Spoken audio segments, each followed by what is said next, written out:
Xenoblade Chronicles X is a game that came out in 2015 for the Wii U.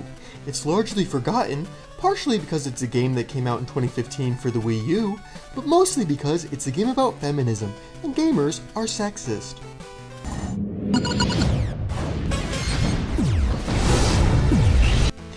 Xenoblade Chronicles X is a game about being the coolest girls in school, and the hardships that come with that kind of major responsibility. The game begins when Buff and her robot car move into town. She instantly becomes the coolest girl in school because hey, her car is a robot and she looks really cool in a leather jacket. She quickly becomes friends with the only other lesbian in town, Elma, and Lynn, a small child. Together they rule the town by sheer popularity. The game's story is largely unfocused after the core trio gets together. There's a pool party, prom, roof stuff, and a chapter when you're stranded in the desert and have to drink your own pee to survive. Think Degrassi if everyone in Degrassi was cool and not Canadian. Despite its lack of structure, I still feel safe comparing it to Harry Potter 3, the only book I've ever read. You're probably wondering why this game is called Xenoblade Chronicles X. It's one of those clever names that have two meanings, like Seaman. Xenoblade Chronicles X Acronymized is XCX. There are no spoilers in this review, but British pop icon Charlie XCX is actually the final boss of this video game.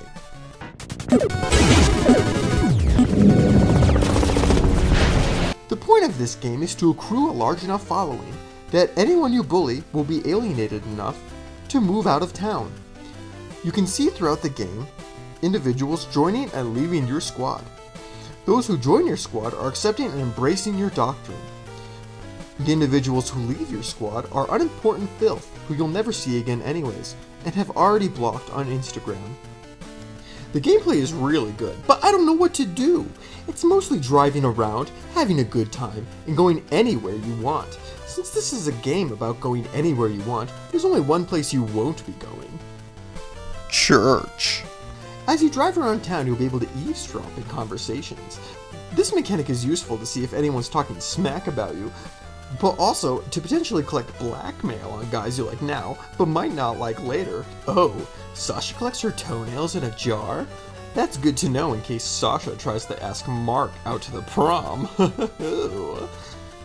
This game has deep and complex clothing options. Each outfit has specific stats, most of which mean nothing, but it's cool to see the bigger numbers. You'll notice a large amount of this game's clothing options are either heavy armor or tasteless swimsuits. Thus is the life of a teenage girl in 2015. You can jump in this game.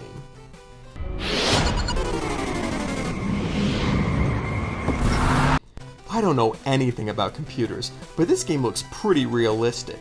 Remember that scene in Riverdale where Josie and the Pussycats sang Milkshake on top of Pop's Diner? Of course you do. That video doesn't have 900,000 views on YouTube because you aren't watching it.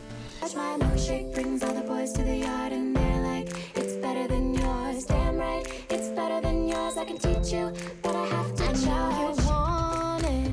You can reenact that scene in this game. There's an achievement for it. Good graphics. I play this entire game on mute. I have no idea what it sounds like with the volume above level 0.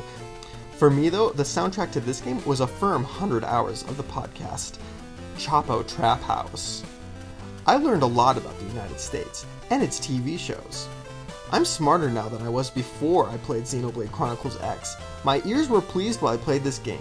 Overall, great sound. Gotta say, this game is real good. I give it 5 stars, mostly because this is the only video game I've actually ever played, and I don't really know what a video game is supposed to be like. For more information on Xenoblade Chronicles X and other video games, unsubscribe from GameXplain.